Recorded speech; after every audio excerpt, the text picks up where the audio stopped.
work done by a variable force three-dimensional analysis. In 3D, if force F is equal to Fx I cap plus Fy j cap plus Fz j cap k cap, where Fx represents component of force along x direction, Fy represents component of force along y direction, and Fz represents component of force along z direction. Similarly, displacement vector dx is equal to dx I cap plus dy j cap plus dz k cap.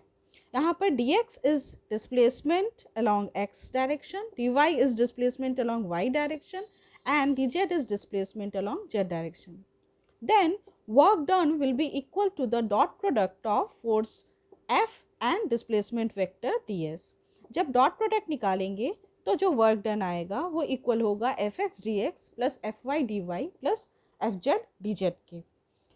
When particle moves from initial position Ri with coordinates xi, yi, zi to a final position Rf with coordinates xf, yf, zf.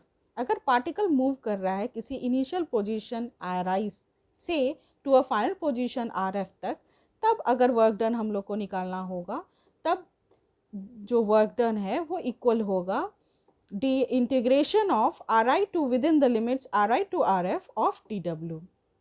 And finally जो work done होगा वो equal होगा integration xi to xf of fx dx, integration of fy dy within the limits yi to yf, and integration of fz dz within the limits zi to zf.